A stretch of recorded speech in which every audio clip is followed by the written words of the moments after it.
നമ്മളെ സംബന്ധിച്ചിടത്തോളം ഈ നിർത്തിവെക്കുന്ന കാര്യത്തിൽ ഞങ്ങളോട് ആരോടും ഒരു കമ്മ്യൂണിക്കേഷനും ഉണ്ടായിട്ടില്ല. ഞാനും വിജിനും രാജഗോപാൽ MLA ഒക്കെ ഒന്നിച്ച് തന്നെ എല്ലാ സമയത്തും ഇവിടെ ഇന്ന് ഫുള്ളായിട്ടുണ്ടായിരുന്നു. പക്ഷെ ഞങ്ങളോട് അങ്ങനെ ഒരു ചർച്ച ഞാനും പിന്നെ വിജിന് വിളിച്ചിട്ട് ഇങ്ങനെ പറയുമ്പോഴാണ് ഞാൻ അവിടെ എത്തുന്നത്. അപ്പം ഞങ്ങളോടൊരു ആലോചനയും അങ്ങനെ നടത്തിയിരുന്നില്ല.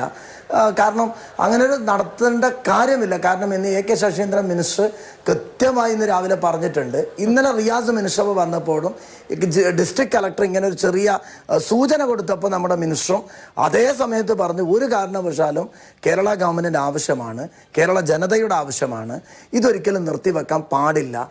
ഏത് സംവിധാനം ഉപയോഗിച്ചിട്ടും ഏത് സാങ്കേതിക വിദ്യ ഉപയോഗിച്ചിട്ടും നമുക്ക് അർജുനെ കണ്ടെത്താനുള്ള ശ്രമം നടത്തണമെന്നാണ് ഇന്നലെ ആവശ്യപ്പെടുന്നത്. ഇന്നലെ മിനിസ്റ്ററൊക്കെ വരുമ്പോൾ ആദ്യം തന്നെ മിനിസ്റ്റർ ഏറ്റവും കൂടുതൽ അഭിനന്ദിച്ചത് സതീഷ് കൃഷ്ണ ശൈലിനാണ്. ഞാൻ തൊട്ടടുത്തുണ്ട് റിയാസ് മിനിസ്റ്ററും നമ്മൾ ഈ കാര്യത്തിൽ. കാരണം നമുക്ക് നന്നായിട്ട് അറിയാം നമ്മൾ ആരെയും പരസ്പരം കുറ്റപ്പെടുത്തേണ്ട ആരോപണം നടത്തേണ്ട ഒരു സന്ദർഭമല്ല. എല്ലാവരെയും ഏകോപിപ്പിച്ച് നമുക്ക് അർജുനെ കണ്ടെത്തണം എന്നുള്ള ഒരു പ്രയറിലാണ് നമ്മൾ നിൽക്കുന്നത്. ഇന്നത് പെട്ടെന്ന് പറഞ്ഞപ്പോൾ ഞങ്ങൾ ഉടനെ നിർത്താൻ പാടില്ല എന്ന് ആവശ്യപ്പെട്ടു. അവർ ആ മീറ്റിങ്ങിൽ മിനിസ്റ്റർ സാന്നിധ്യത്തിൽ ഈ ഒരു തൃശ്ശൂരിലെ അഗ്രികൾച്ചർ യൂണിവേഴ്സിറ്റിയിലെ നമ്മുടെ ഒരു മിഷൻ്റെ കാര്യം ഞങ്ങളുടെ മുന്നിൽ പറഞ്ഞപ്പോൾ ഞങ്ങൾ ഇടപെടാമെന്ന് പറഞ്ഞു.